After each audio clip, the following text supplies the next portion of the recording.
प्रदेश में हमारी सरकार ने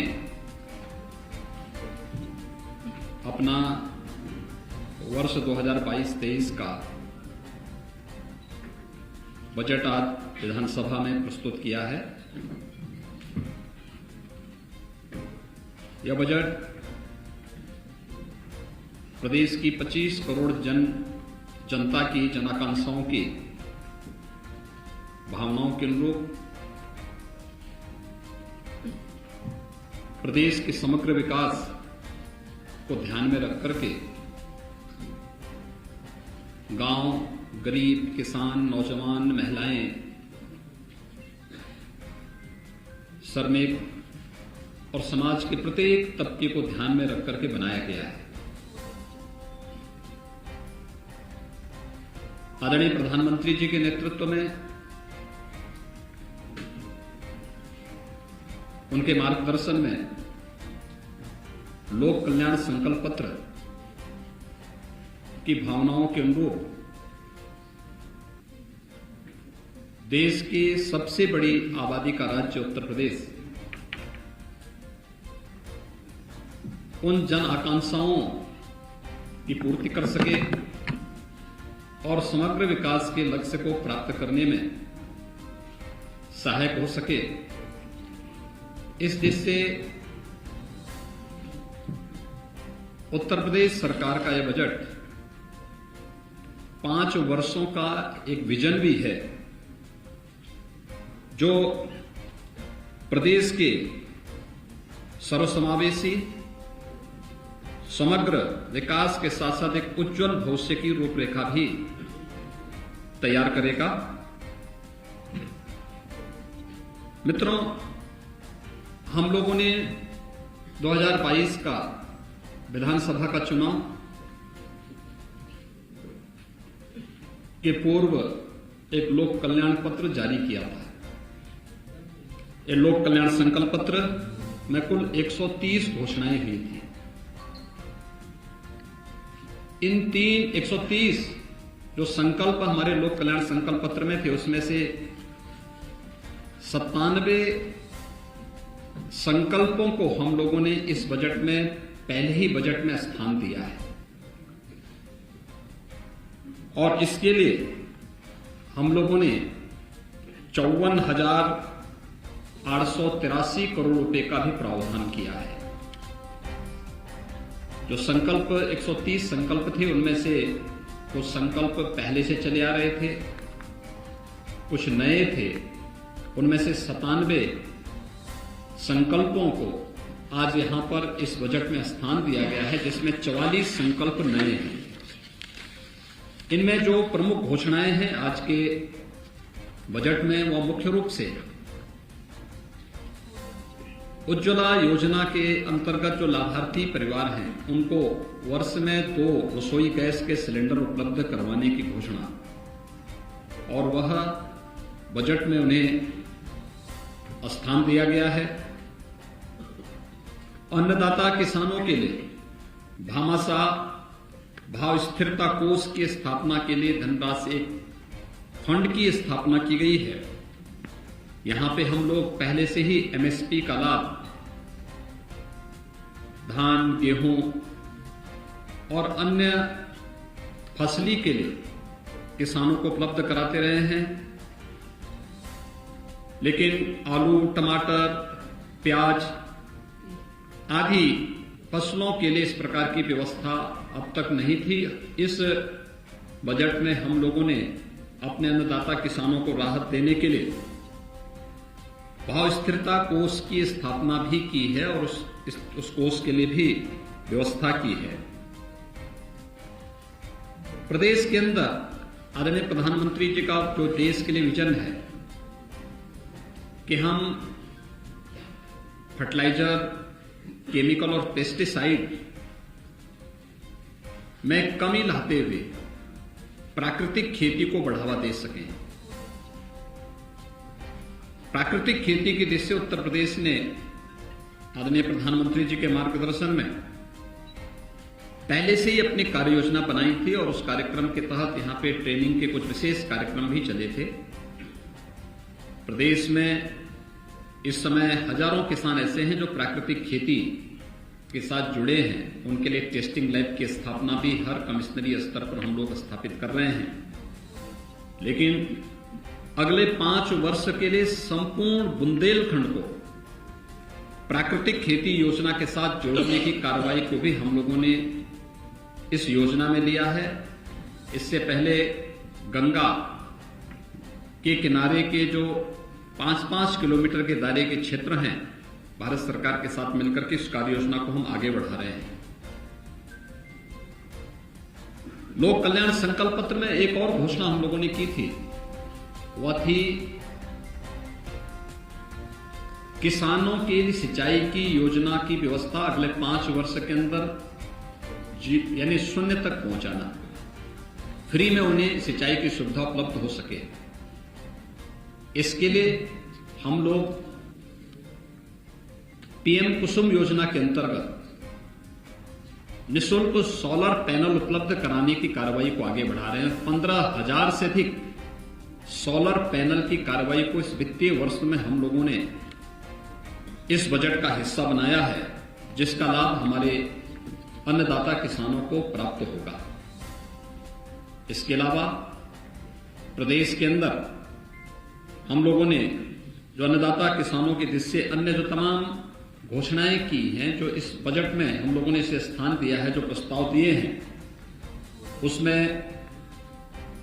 एमएसपी का लाभ हमारे अन्नदाता किसानों को प्राप्त हो सके, इसके लिए बजट का प्रावधान सिंचाई की अवशेष परियोजनाओं को आगे बढ़ाने के साथ ही 1,000 करोड़ रुपए की लागत से लघु सिंचाई की परियोजनाओं को पूरा करने के लिए भी एक विशेष प्रावधान इसमें दिया गया है। निषाद राज बोर्ड सब्सिडी योजना के अंतर्गत नाविकों के लिए नाव खरीद के लिए 40% तक सब्सिडी उपलब्ध करवाने की भी योजना हम लोगों ने इसके साथ ली है। और प्रदेश के अंदर गरीब कल्याण योजना के अंतर्गत एक गरीब कल्याण कार्ड भी जारी करने के लिए संपूर्ण परिवार सर्वेक्षण योजना को भी हम लोगों ने लिया है, जिससे पता लग सके कौन परिवार ऐसा है कि जो योजनाओं में केंद्र और प्रदेश सरकार की योजनाओं से भी वंचित रह गया है, और फिर उसके लिए एक स्पेशल स्कीम चलाना है। दूसरा, प्रदेश के अंदर रोजगार के सृजन और स्वरोजगार के सृजन के लिए हर परिवार का एक व्यक्ति सरकारी नौकरी, रोजगार या स्वतः रोजगार के साथ जुड़े, इसके सर्वेक्षण के कार्यक्रम को भी हम लोगों ने इस बजट में स्थान दिया है। एमबीबीएस और पीजी की सीटें पिछले 5 वर्षों के अंदर प्रदेश के अंदर दुगनी हुई है।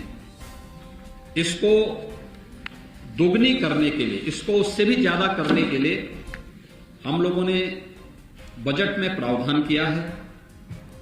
अयोध्या में इंटरनेशनल एयरपोर्ट की स्थापना करने के लिए भी आवश्यक धनराशि की व्यवस्था इसमें की गई है। प्रदेश के अंदर वे असेवित जनपद जहां पे मेडिकल कॉलेज का निर्माण की कल्पना कोई सोचता भी नहीं था, बिजनौर, कुशीनगर, सुल्तानपुर, गोंडा, ललितपुर, लखीमपुर खीरी, चंदौली, बुलंदशहर, सोनभद्र, पीलीभीत, औरैया, कानपुर देहात, कौशाम्बी और अमेठी, वहां पर भी उसके लिए बजट का प्रावधान इस बजट में हम लोगों ने किया है। बुजुर्ग पुजारियों के लिए, संतों के लिए और उस तबके के लिए जो अब तक उपेक्षित था, एक पुरोहित कल्याण बोर्ड के गठन की कार्रवाई और उसके माध्यम से पुरोहित्य कला को आगे बढ़ाने के साथ साथ उनके समग्र विकास और प्रोत्साहन के लिए भी एक बोर्ड के गठन के कार्यक्रम को भी हम लोगों ने इसमें लिया है। प्रदेश के अंदर युवाओं के लिए खासतौर पर हम लोगों ने स्वामी विवेकानंद सशक्तिकरण योजना प्रारंभ की और इसके तहत हम अपने युवाओं को टैबलेट और स्मार्टफोन दे रहे हैं। स्नातक और स्नातक हर युवा को इसके लिए धनराशि की व्यवस्था हम लोगों ने बजट में की है। इसके साथ ही प्रदेश के अंदर सामूहिक विवाह योजना के लिए भी, जिसमें हम 51,000 रुपए गरीब कन्याओं की शादी के लिए, किसी भी जाति मत मजहब से जुड़ी हुई कन्या हो, 51,000 रुपए हम उसके लिए उपलब्ध करवाते हैं।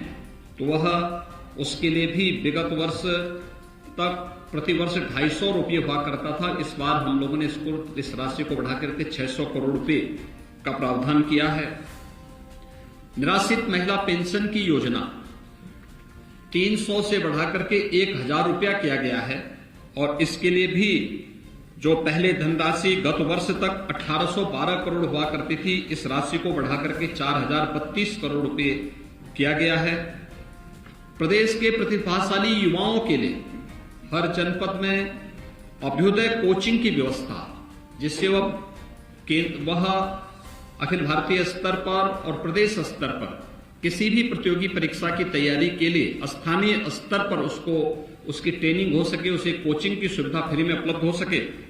इसके लिए मुख्यमंत्री अभ्युदय कोचिंग योजना के लिए भी हम लोगों ने व्यवस्था की है। वृद्धावस्था पेंशन की राशि, गत वर्ष तक ये राशि 3600 करोड़ रुपए सालाना हुआ करती थी। इस बार इसको बढ़ा करके 7,000 करोड़ रुपए से अधिक की इसमें बढ़ोतरी की है। यह राशि भी पहले उन बुजुर्गों को 300 रुपए मिलती थी, फिर वो बढ़ा करके 500 हमारी सरकार ने किया और उसे इस समय 1,000 रुपए करने का प्रावधान भी किया गया है। प्रदेश के अंदर जो शुगर मिल है, चीनी उद्योग में विगत कुछ वर्षों के दौरान, पिछले 5 वर्ष के दौरान उत्तर प्रदेश ने देश में बहुत अग्रणी भूमिका में काम किया है।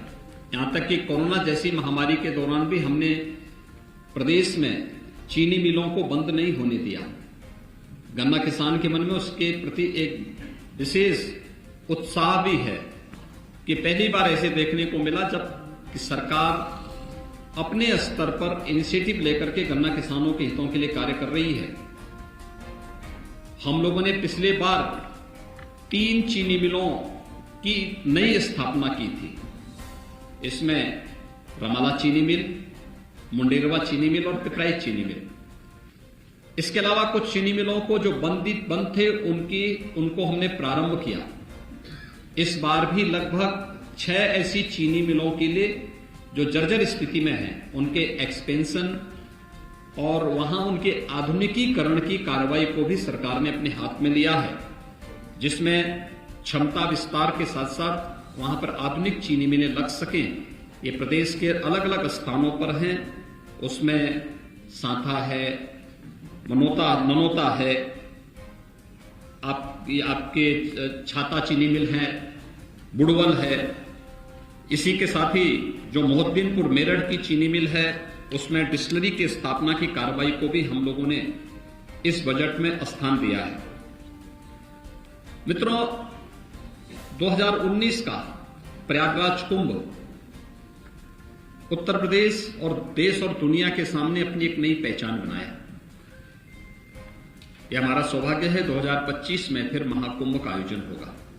दुनिया का सबसे बड़ा आध्यात्मिक और सांस्कृतिक आयोजन। हमारी सरकार अभी से इसकी तैयारी प्रारंभ करने जा रही है और इसके लिए हम लोगों ने बजट में प्रावधान किया है। इसके लिए एक अलग से मत खोल करके प्रयागराज कुंभ को फिर से ऐतिहासिक बना करके देश और दुनिया का एक यूनिक इवेंट के रूप में से प्रस्तुत करने के लिए ये व्यवस्था भी इसमें की गई है। लोक परंपरा और लोक संस्कृति किसी भी सांस्कृतिक विरासत की आधार होती है। लोक गाथा, लोक परंपरा इस संस्कृति की आत्मा होती है। प्रदेश इस दिशा से बहुत समृद्ध है। यहाँ पे पूर्वी उत्तर प्रदेश में भोजपुरी बोली जाती है, अवध और इसके आसपास के क्षेत्र में अवधी बोली जाती है। ब्रज हमारा जो क्षेत्र है इसमें ब्रजभाषा बोली जाती है। बुंदेलखंड क्षेत्र में बुंदेलखंडी बोली जाती है। इन सब की भी एकेडमी स्थापित हो, इन पर शोध हो, वहां पर इन लोक परंपराओं और लोक भाषाओं के उत्थान के लिए कुछ कार्य हो सके, इसके लिए संत कबीरदास भोजपुरी एकेडमी केशवदास बुंदेली अकादमी, गोस्वामी तुलसीदास अवधी अकादमी और संत सूरदास ब्रजभाषा अकादमी की स्थापना की कार्रवाई को भी हम इस बजट में हम लोगों ने स्थान दिया है।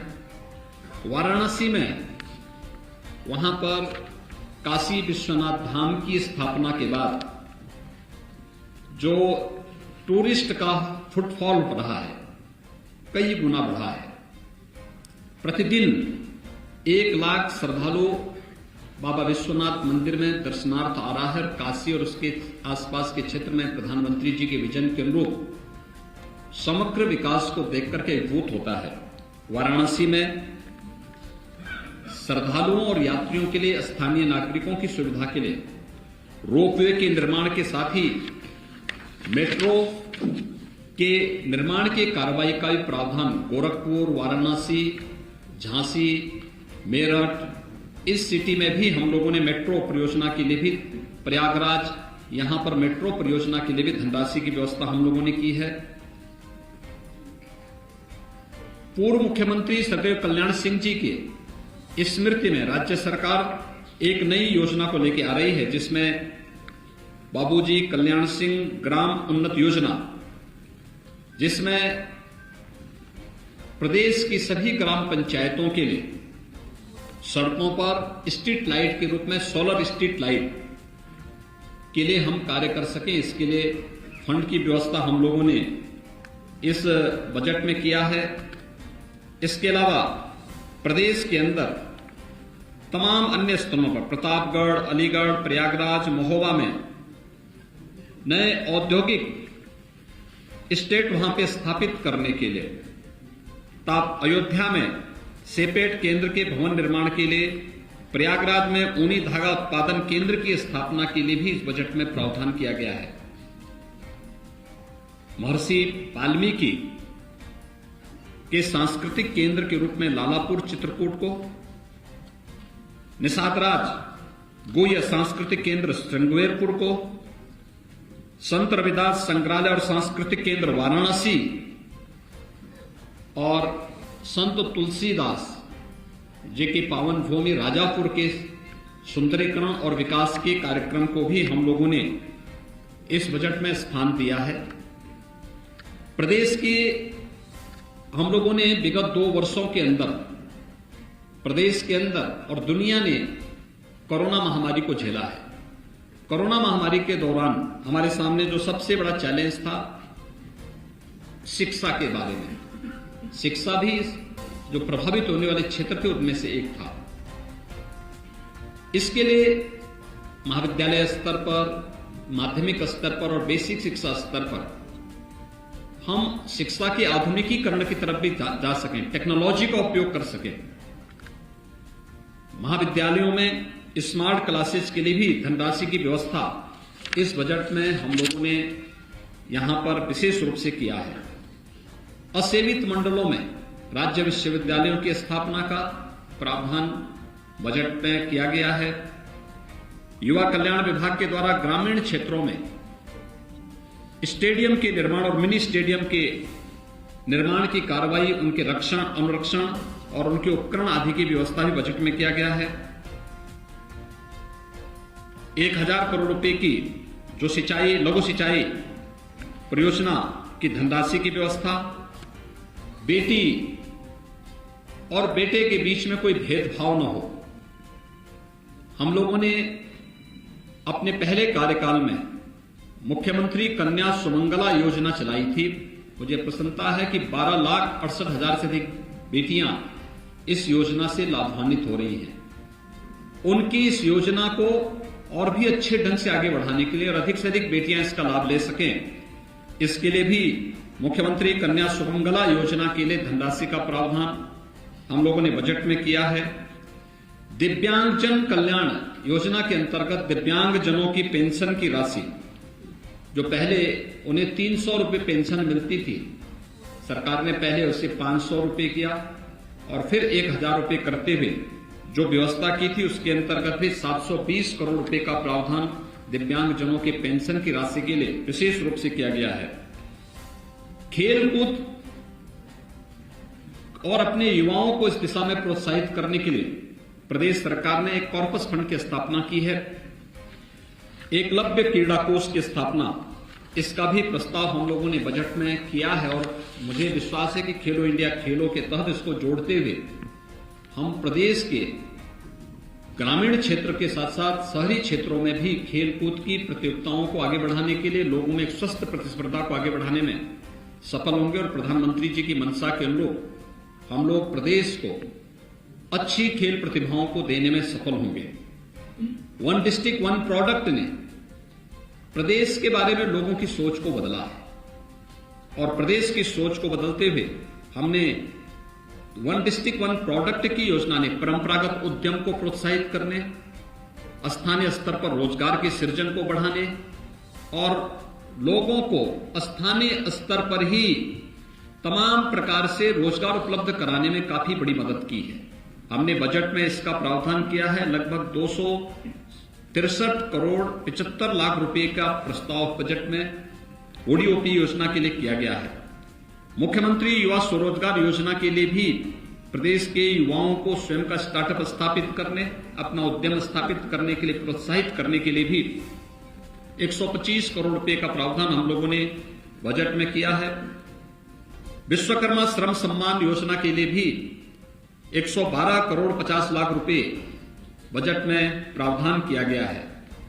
प्रदेश के इंफ्रास्ट्रक्चर डेवलपमेंट का भी व्यवस्थाएं बजट में की गई हैं, चाहे वह Bundelkhand expressway, defence corridor, Gorakhpur link expressway हो और जितने भी एक्सप्रेसवे हैं, इन सब पर औद्योगिक गलियारों के विकास के साथ साथ इन कार्यक्रमों को आगे बढ़ाने प्रदेश के 18 कमिश्नरी में श्रमिकों, कोविड कालखंड के दौरान अनाथ हुए बच्चों या फिर उन सभी बच्चों के लिए जो अनाथ हो चुके हैं, जिनका कोई भी लीगल अभिभावक नहीं है, उन बच्चों के लिए अटल आवासीय विद्यालय हमारे वर्तमान में निर्माणाधीन है। नए सत्र में हम उन्हें संचालित करेंगे, इसके लिए भी प्रावधान हम लोगों ने यहां पर किया है। बुंदेलखंड में general Bipin Rawat defence and industrial corridor के विकास का प्रस्ताव भी हम लोगों ने, इसके लिए भी 400 करोड़ रुपए की धनराशि का प्रस्ताव हम लोगों ने किया है। इसके साथ ही प्रदेश के अंदर जो हमारे वर्तमान में चालू परियोजनाएं हैं, जिनमें महर्षि वाल्मीकि के लालापुर क्षेत्र का विकास, वाराणसी में संत रविदास श्रृंगवेरपुर में निषाद राज गुह्य स्थलों के पर्यटन विकास के साथ ही बहराइच में महाराज सोहेलदेव के भव्य स्मारक निर्माण के लिए भी धनराशि की व्यवस्था इस बजट में की गई है। बाबा साहब डॉक्टर भीमराव अंबेडकर स्मारक और सांस्कृतिक केंद्र की स्थापना लखनऊ में चल रही है।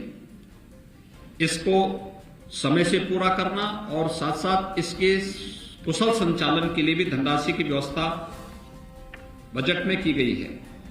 जल जीवन मिशन के अंतर्गत हर घर नल योजना ग्रामीण क्षेत्र के साथ साथ शहरी क्षेत्रों में भी लागू हो सके। ग्रामीण क्षेत्र में हम लोगों ने पहले चरण में बुंदेलखंड और बिंद क्षेत्र को लिया है। जापानी इंसेफ्लाइटिस, एक्यूट इंसेफ्लाइटिस, कालाजार, आर्सेनिक और फ्लोराइड प्रभावित क्षेत्रों के अलावा डार्क जोन वाले ब्लॉक, खारा पानी वाले क्षेत्र और अब उन सभी गांवों में जहां पे शुद्ध पेयजल की आपूर्ति नहीं हो पा रही है, उन सभी को हम लोगों ने इसके साथ जोड़ा है और इसके लिए पर्याप्त धनराशि की व्यवस्था बजट में की गई है। लेकिन इसके साथ ही शहरी क्षेत्रों में भी शुद्ध पेयजल की आपूर्ति हो सके, अमृत योजना के अंतर्गत इसका प्रावधान भी बजट में किया गया है। प्रदेश के अंदर वीरांगना झलकारीबाई महिला पुलिस बटालियन गोरखपुर, वीरांगना अवंतीबाई महिला पुलिस बटालियन बदायूं और वीरांगना उदादेवी महिला पुलिस बटालियन लखनऊ, इनके गठन और यहां पर इंफ्रास्ट्रक्चर डेवलपमेंट के लिए भी धनराशि की व्यवस्था बजट में की गई है। इसके अलावा सेफ सिटी मिशन के अंतर्गत प्रदेश में भी अलग से हम व्यवस्था चला सकें। भारत सरकार इसमें सहयोग करती रही है, लेकिन इसको हम लोगों ने सेफ सिटी और स्मार्ट सिटी को मिलाकर के प्रदेश के अंदर एक साथ चलाया है और उसकी सर्वत्र सराहना भी हुई है। ये सभी कार्यक्रम हम लोगों ने प्रदेश में स्थापित किए हैं। प्रदेश के 8 मंडलों में अलीगढ़, आजमगढ़, बस्ती, चित्रकूट धाम, देवीपाटन, मिर्जापुर, प्रयागराज, सहारनपुर में एंटी करप्शन ऑर्गेनाइजेशन यूनिट की स्थापना के लिए भी पर्याप्त धनराशि की व्यवस्था की है और प्रयागराज में नेशनल लॉ यूनिवर्सिटी की स्थापना के लिए भी धनराशि की व्यवस्था हम लोगों ने इस बजट में की है। यानी कुल मिलाकर के यह बजट प्रदेश के समग्र विकास के विजन को लेकर के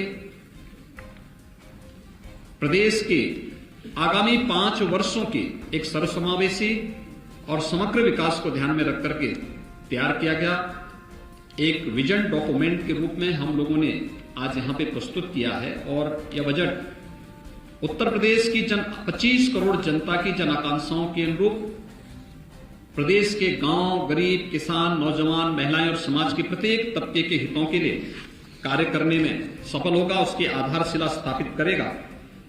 बजट अब तक का सबसे बड़ा बजट है।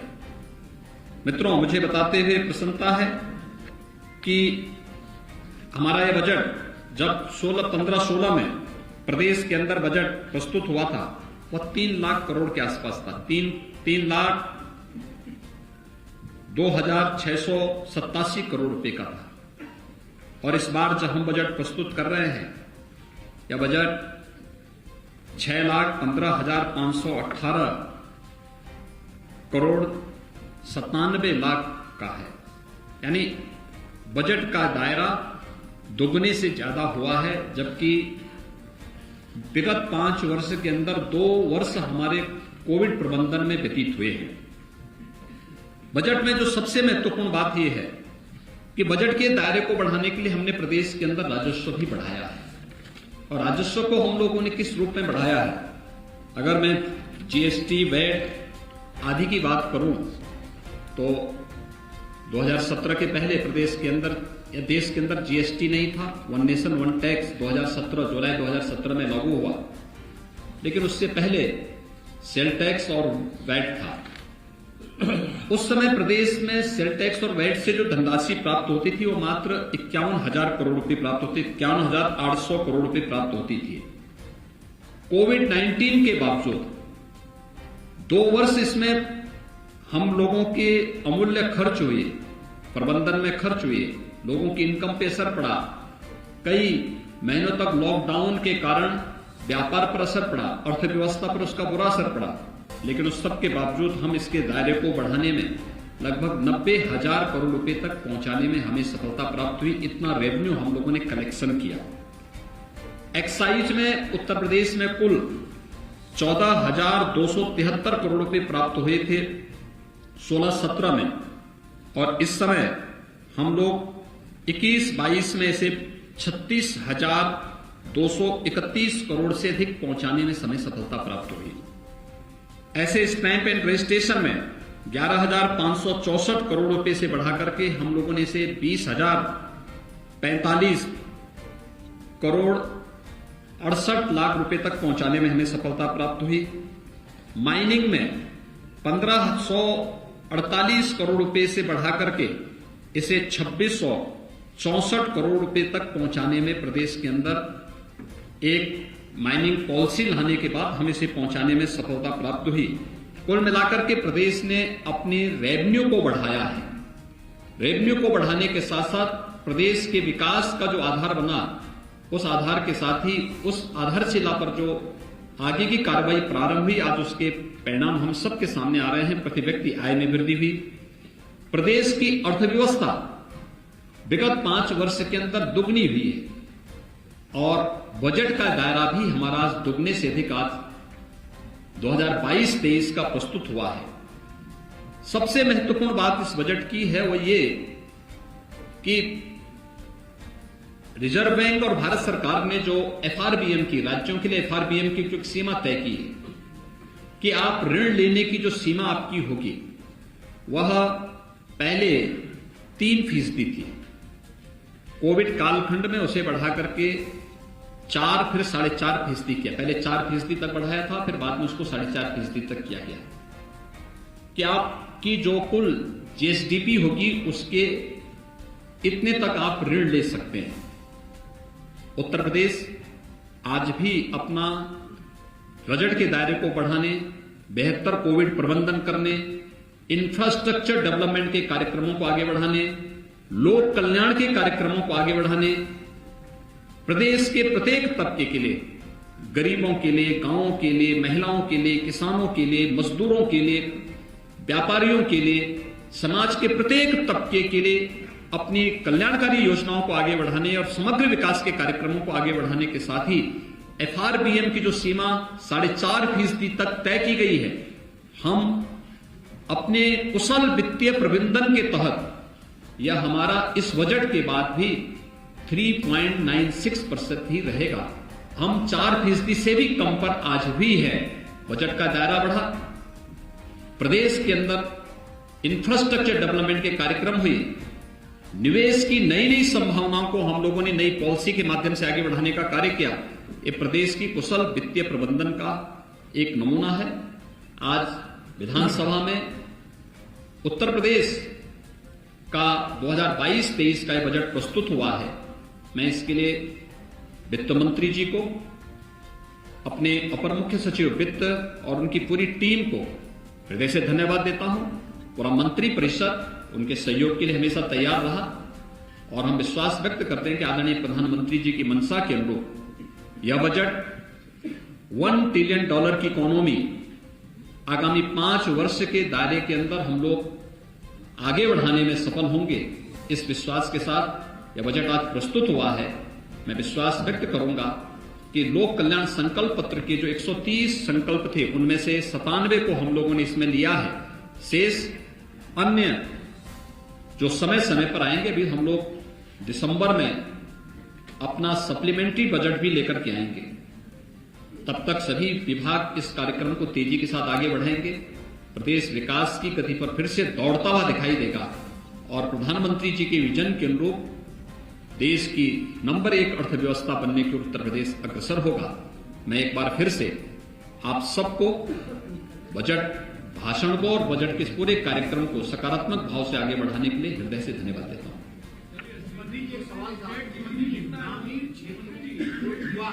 इस समय हमारी जो है 20,48,000 करोड़ रुपए से अधिक की है। कोविड के दौरान ये प्रभावित हुई थी, लेकिन फिर भी अच्छी दिशा में आगे बढ़ रही है।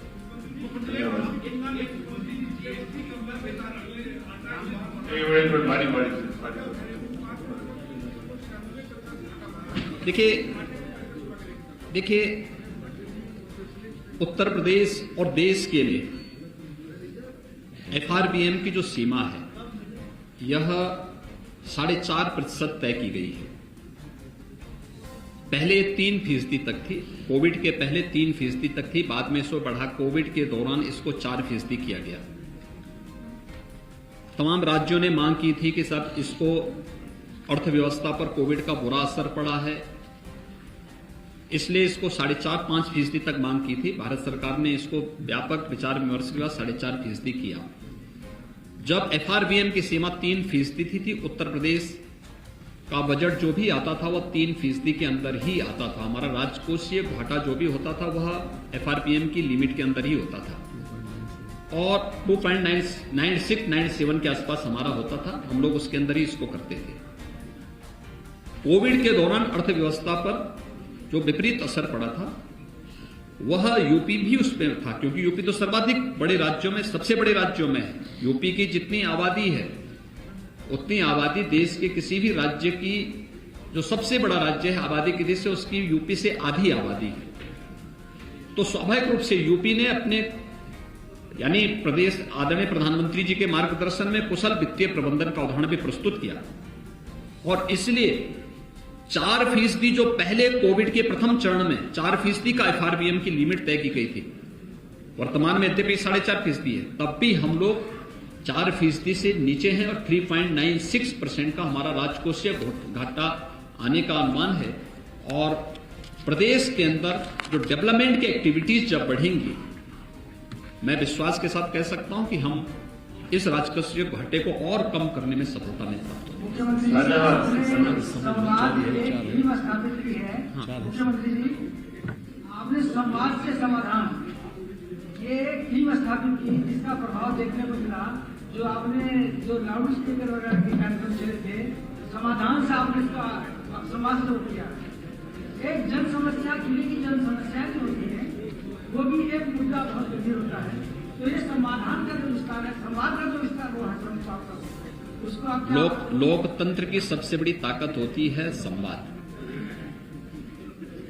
और ये लोकतंत्र की ही ताकत है कि बजट प्रस्तुत करने के बाद मुझे आपके पास यहां तत्काल आना पड़ा। ये संवाद का ही माध्यम है। इसी संवाद के लिए हम आगे बढ़ते हैं। ग्रामीण क्षेत्रों में जो युवा है वो स्वरोजगार की दशा में स्वावलंबी हों, उनके लिए सरकार कोई बजट में प्रावधान की है? बजट में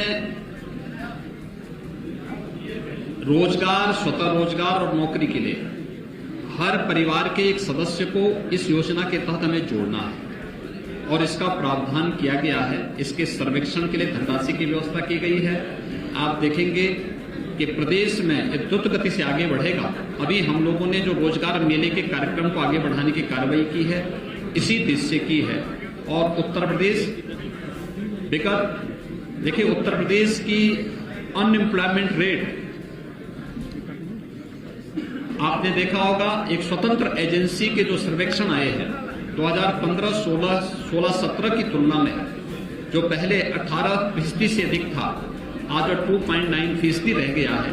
और हम लोग जो प्रयास कर रहे हैं, ओडीओपी की योजना, मुख्यमंत्री स्वरोजगार योजना की योजना, पीएम स्टार्टअप की योजना, पीएम मुद्रा योजना, ये सभी योजनाएं उसी को आगे बढ़ाने के लिए हमारी आगे बढ़ रही हैं। और हम विश्वास के साथ कह सकते हैं कि जो हमारा सर्वेक्षण का अभियान प्रारंभ होने जा रहा है, ये प्रदेश के अधिकाधिक नौजवानों को, ग्रामीण क्षेत्र के हों, शहरी क्षेत्रों के हों, उन सभी नौजवानों को रोजगार उपलब्ध कराने का भी एक माध्यम बनेगा।